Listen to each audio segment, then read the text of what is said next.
বলেন মুসলমানরা কেন মায়ের খাচ্ছে আর কি করলে মায়ের খাবে না? এটা কি আমার কাছ থেকে শুনবেন না আল্লাহর কথা শুনবেন? আল্লাহ। ঠিক আছে, আসুন বিষয় ক্লিয়ার তো। কেন খাচ্ছে, কি করলে খাবে না? ঠিক আছে, আল্লাহ পাক রব্বুল আলামিন সূরা নূর, কোন সূরা?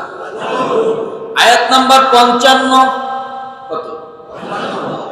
রব্বুল আলামিন ওয়াদা করে বলেন, ওয়াদাল্লাহুল্লাযীনা আমানু মিনকুম ওয়া আমিলুস সালিহাত লা ইয়াস্তাখলিফান্নাহুম ফিল আরদ كما استخلف الذين من قبلهم وليمكنن لهم دينهم الذي ارتضى لهم وليبدلنهم من بعد خوفهم أمنا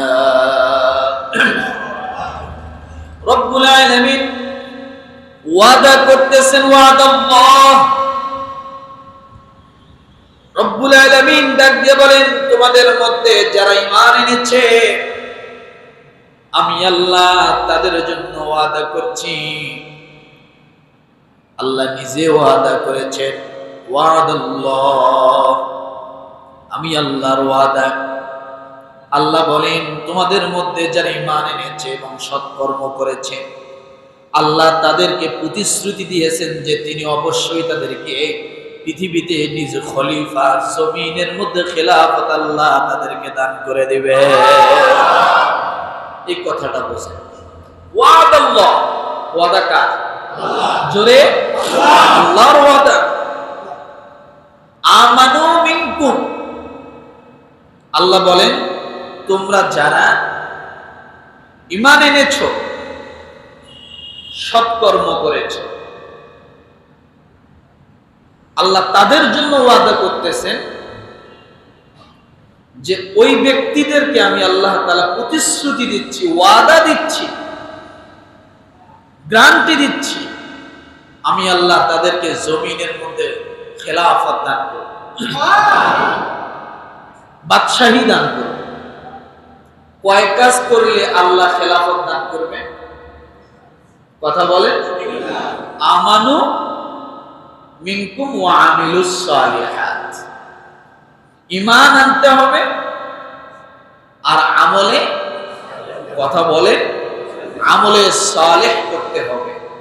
এই দুই কাজ যে ব্যক্তি করবে, যারা করবে, যে জাতি করবে, যে গোষ্ঠী করবে, আল্লাহ সুবহানাহু ওয়া তাআলা তাদের হাতে খেলাফত দান করবে। এবার বুঝতে হবে। এখন বলুন, হুজুর আমরা তো ঈমানদার, আমরা তো ঈমান আনছি, আমরা ঈমান আনছি না? কথা বলেন। কিন্তু আপনি ঈমান আনছেন, বুকে হাত দিয়া চোখ বন্ধ করে ভালো করে গভীর খেয়াল করে দেখেন, এই মুহূর্তে ফিলিস্তিন গাজার যুবকদের যে ঈমান আর আপনার ঈমান কি এক? কথা বলেন। আফগানিস্তানের সেই তালেবান এখন যারা আছে, তারা আমেরিকার সাথে যুদ্ধ করলো, কয়েকটা রাষ্ট্রের সাথে যুদ্ধ করে তাদের যে ঈমান আর আপনি বাংলাদেশের মুসলমানের ঈমান কি এক? তাদের ঈমান হলো রাইফেল চালানো ঈমান, বন্দুক চালানো ঈমান, রক্ত দেওয়ার মতো ঈমান, জীবন দেওয়ার মতো ঈমান। আর আমাদের বাংলাদেশের ঈমান হলো জিলেবি খাওয়ার মতো ঈমান। আমাদের ঈমান কি? জিলেবি খাওয়া। আর তাদের ঈমান কি? রক্ত দেওয়া। এটাই হলো ঈমান, জীবন দেওয়া, এটাই হলো ঈমান। তাহলে বুঝতে হবে আল্লাহ কোন ঈমানের কথা এখানে বলছে। জিলেবি খাওয়া ঈমান? কথা বলেন। দুনিয়ার কোথায় কি হয় হোক, আমি ডাইনে তাকাবো না, বামে তাকাবো না, সামনে তাকাবো না, পিছনে তাকাবো না, আমি শুধু নিচের দিকে তাকায়া যাব আর জিকির করব, আল্লাহ এই ইমানদারের কথা এখানে বলে নাই। সৎ কাজ শুধু তাসবিহ টিপা নয়, সৎ কাজ শুধু মসজিদে নফল নামাজ নয়, সৎ কাজ শুধু একজন মানুষকে সালাম দেওয়াই এটাই শুধু সৎ কাজ নয়, শুধু দান করার নাম সৎ কাজ নয়। সৎ কাজের ভিতরে আপনার জীবনে ভালো এই শব্দ বলতে যত কাজ আছে সবগুলোকেই সৎ কাজ বলা হয়। তার মধ্যে জিহাদ করা, রক্ত দেওয়া, জীবন দেওয়া, কতল করা, কতল হওয়া, এগুলো সব হলো সৎ কাজের অন্তর্ভুক্ত। আপনি মিষ্টির সুন্নত নেবেন, রক্ত ঝরানো সুন্নত নেবেন না, লোহার হেলমেট মাথায় পরবেন না, আপনি খাঁটি ইমানদার বলে দাবি করবেন। নো, আল্লাহ এই ব্যক্তির জন্য, এই ইমানদারের জন্য ওয়াদা করেনি, এই ইমানদারের জন্য আল্লাহ ওয়াদা করেনি। যেমন আল্লাহ ওয়াদা করছে, ওয়াদাল্লাহুল্লাযীনা আমানু মিনকুম ওয়া আমিলুস সালিহাত, ইমানদারদেরকে আমি খেলাফত দান করব। গভীর খেয়াল করে দেখেন, বর্তমান আফগানিস্তানে যে ইমানদাররা আছে আল্লাহ খেলাফত দিছে কিনা? কথা বলেন না কেন? কথা বলেন না কেন? যুদ্ধ দেখেন নাই? বড় বড় বোমা ফেলছিল দেখেন নাই? উপর থেকে বিভিন্ন ভাবে গোলাবর্ষণ করছে দেখেন নাই? কারা করছে? আমেরিকার লোকেরা। আবার দেখেন, শুধু আমেরিকা না, কয়েকটা রাষ্ট্র মিলে খোদ আফগানিস্তানেই নিজের দেশের মানুষই নিজেরাই তাদেরকে মারার জন্য, যারা খেলাফত চেয়েছিল, যারা আন্দোলন করেছিল, ইসলামের পথে সত্যিকার ইমানদার যারা ছিল, তাদের বিরুদ্ধেও যুদ্ধ করেছিল নিজ দেশের লোক। করে না? করছে। কিন্তু এত বড় বড় শক্তির পরেও আল্লাহ কিভাবে খেলাফত দেয় দেখেন। প্লেনের পাকার সাথে চাকার সাথে ঝুলে তাদের দেশে পলাইতে বাধ্য হয়েছিল। হয়নি? এটা মানে জিলেপি খাওয়ার কারণে হয়েছে? হাতে তসবিহ নিয়ে খালি ঘুরছিল? নো, আল্লাহ ওই ইমানদারের কথা বলছে, ওয়াদাল্লাহুল্লাযীনা আমানু মিনকুম,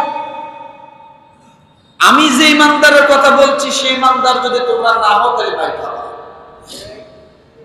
মার খেতে হবে, মিস নাই। ওই যে বলেছিলাম যে অর্ধেক একটা তাল গাছের অর্ধেক জায়গায় আল্লাহ আর অর্ধেক জায়গায় হরে রাম হরে না, ওই ইমানদারের কাজ, ভগবান ভগবানের কাজ। শুরু যেটা শেষ হতে হবে, শেষ হতে হবে ওইটাই, এর নাম ঈমান, এর নাম ঈমান। রব্বুল আলামিন ডাক দিয়ে বলেন, ওয়াদাল্লাহুল্লাযীনা আমানু মিনকুম ওয়া আমিলুস সালিহাত লা ইস্তাখলিফান্নাহুম ফিল আরদ, তোমাদের মধ্যে যারা ঈমান এনেছে, সৎ কর্ম করেছে, আল্লাহ তাদেরকে প্রতিশ্রুতি দিয়েছেন যে তিনি অবশ্যই তাদেরকে পৃথিবীতে খলিফা বানাবেন, যেমন খলিফা বানিয়েছিলেন তাদের পূর্ববর্তীদেরকে, এবং তাদের জন্য তিনি সেই দিনকে অবশ্যই প্রতিষ্ঠাতা দান করে দেবেন। দিন যদি প্রতিষ্ঠিত করতে চান তাহলে এমনি এমনি হবে না। তাম এলাকার মানুষ জিলেবি খেলে কাজ হবে না, মানে জিলেবি খাওয়া ঈমান হলে কাজ হবে না। জিলেবি যেখানে মাথার টুপি সেখানে, জিলেবি খাওয়া শেষ, টুপিটা আস্তে করে ছুঁড়ে ফেলা শেষ। নাই এক ওয়াক্ত নামাজ পড়ে, মিলাদের ডাক শুনলে হয়েছে, একটা মিলাদও মিস করে।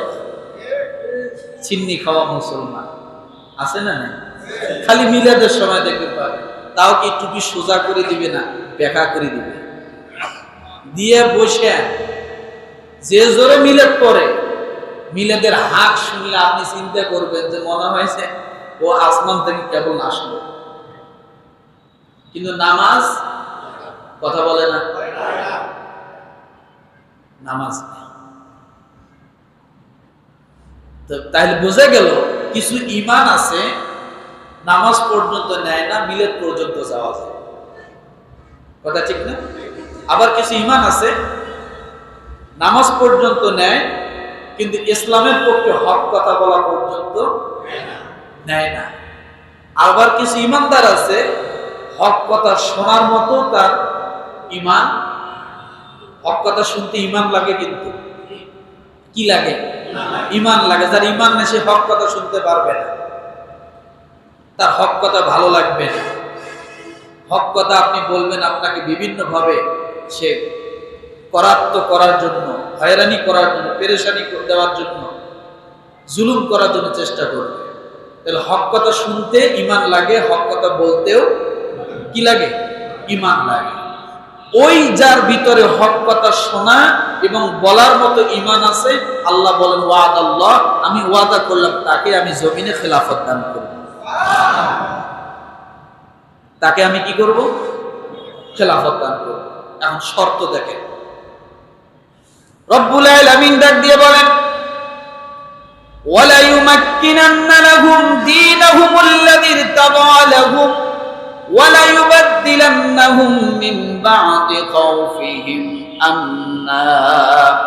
যেদিনকে তাদের জন্য মনোনীত করেছেন এবং তারা যে ভয় ভীতির মধ্যে আছে, তার পরিবর্তে তাদেরকে অবশ্যই নিরাপত্তা দান করবেন। কি দান করবেন? নিরাপত্তা দান করবেন। এরপর আল্লাহ বলেন তারা আমার ইবাদত করবে। এক নাম্বার শর্ত কি? ঈমান। কি? দুই নাম্বার শর্ত কি? আমলে সালেহ, সৎ কাজ। এরপরে আল্লাহ শেষের মধ্যে আবার শর্ত জুড়ে দিচ্ছেন, আমি তাদেরকে নিরাপত্তা দিব, তাদেরকে জমিনে খেলাফত দান করব, তাদেরকে আমি আল্লাহ জয়যুক্ত করব, বিজয়ী দান করব। এরপরে তৃতীয় নম্বরে আল্লাহ বলেন ইবাদত করতে হবে। কি করতে হবে? ইবাদত করতে হবে কার? আর আমাদের ইবাদত তো আল্লাহর নাই, আমরা ইবাদত করি যায় হলো মাজারের। মসজিদে সেজদা দেয় না, মাজারে যায় সেজদা দেয়। আছে না নাই? ওকে আল্লাহ জমিনে খেলাফত দিবে? হ্যাঁ, ওই রকম ইমানদার আল্লাহ চাইছে? নো। ইবাদত করতে হবে কার? তিন নাম্বার শর্ত কি? ইবাদত। এক নাম্বার শর্ত কি? দ্বিতীয় নাম্বার শর্ত কি? আমলে সালেহ, সৎ কাজ করতে হবে। সৎ কাজ মানে নিজেকে সৎ পথে থাকতে হবে, এটাও সৎ কাজ। আপনি নামাজ পড়েন আর পরে জমি ঠেলবেন, আল্লাহ এই সৎ কাজের কথা বলে নাই। নামাজ পড়বেন পরের মারিং কাটিং করবেন, আল্লাহ এই সৎ কাজের কথা বলে নাই। অর্থাৎ নিজে সৎ পথে থেকে সৎ কাজ করতে হবে, এটাই হলো সৎ কাজ। তৃতীয় নম্বরে ইবাদত করতে হবে। এরপরে রব্বুল আলামিন চতুর্থ নম্বর শর্ত দিলেন, আমার সাথে কোনো কিছুকে শরীক করবে না, শরীক করা যাবে না। লা ইউশরিকুনা বি শাইআ, আমার সঙ্গে কাউকে কোনো কিছুতেই শরীক করা যাবে না। এই হলো চারটা শর্ত। এরপর আল্লাহ বলেন ওয়ামান কাফারা বা'দা যালিকা ফাউলাইকা হুমুল ফাসিকুন। এই আয়াতের একটা ক্যাটাগরি দেখেন, আল্লাহ আয়াতটা শুরু করেছেন কি দিয়া? ইমানদার দিয়া। বলেন ইমানদারের কাজ কি হবে? কথা বলে না? সৎ কাজ হবে। সৎ পথে থেকে, জবান খোলে, সৎ পথে থেকে সৎ কাজ করবে। তাহলে আল্লাহ শুরু করলেন ইমানদার দিয়া, আয়াতটা শেষ করলেন কি দিয়া? ফাউলাইকা হুমুল ফাসিকুন। পুরো আয়াতের সারমর্ম হলো এইটা, ফাউলাইকা হুমুল ফাসিকুন। এই চার কাজ যার ভিতরে পাওয়া যাবে না, ওই ব্যক্তিরা হলো ফাসিক। ওই ব্যক্তিরা কি? তাহলে মুসলমান দাবি করলে হবে? পুরো আয়াতের সার নির্যাস আল্লাহ শেষে দিলেন, ফাউলাইকা হুমুল ফাসিকুন। আল্লাহ বলেন এরপর যারা অকৃতজ্ঞ করবে তারাই অবাধ্য সাব্যস্ত হবে, মিথ্যাবাদী হবে। কি হবে বলে? মিথ্যাবাদী হবে। তাহলে আপনি ইমানদার দাবি করলেই হবে? কথা বলেন। ইমানদার দাবি করার সাথে সাথে আপনার কি প্রমাণ করতে হবে? সৎ কাজ, সৎ পথে থেকে সৎ কাজ। ইবাদত করতে হবে, একমাত্র আল্লাহ। বলেন একমাত্র। ইবাদত কার? একমাত্র আল্লাহ। এটা বলেন ইবাদত কার? একমাত্র আল্লাহ। আল্লাহর সঙ্গে কাউকে শরীক করা যাবে না। যদি আপনি এই চারটে কাজ, ঈমান, সৎ কাজ, ইবাদত হবে আল্লাহ এবং শরীক করা যাবে না, এই চার কাজ যদি আপনি করতে পারেন তাহলে আপনি ঈমানদার। এই চার কাজ যদি আপনার ভিতরে না থাকে আপনি ঈমানদার না, আপনি ফাসিক। আপনি কি? আমার কথা কোন সূরা কত নম্বর আয়াত? 55।